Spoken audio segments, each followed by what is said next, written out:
Polinovel innovative sodium batteries for forklifts. Today, we are going inside the production to see how they are built, sorting and grouping. Every cell is tested and grouped by performance. This ensures all cells in the final pack work in harmony, extending the overall battery life. Module assembly. Cells are stacked uniformly and connected with laser welding. This step is all about precision and reliability. Installing BMS and Acquisition Lines. The module is secured in the case and connected to the battery's brain, the battery management system.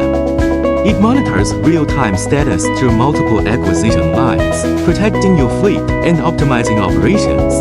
Power cable and terminal connection. High-spec cables and robust terminals ensure stable energy delivery, even during peak forklift operations. Performance validation. Every module undergoes rigorous charge-discharge tests to verify it meets design standards.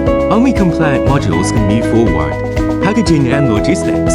Once sealed, batteries are securely packaged and prepared for shipment, ready to power forklifts worldwide. Behind every reliable battery is our commitment to detail at every stage. Polinovel is your trusted partner for efficient warehouse operations. That's the journey of a sodium-ion forklift battery. For more information, contact us at sales@polinovel.com.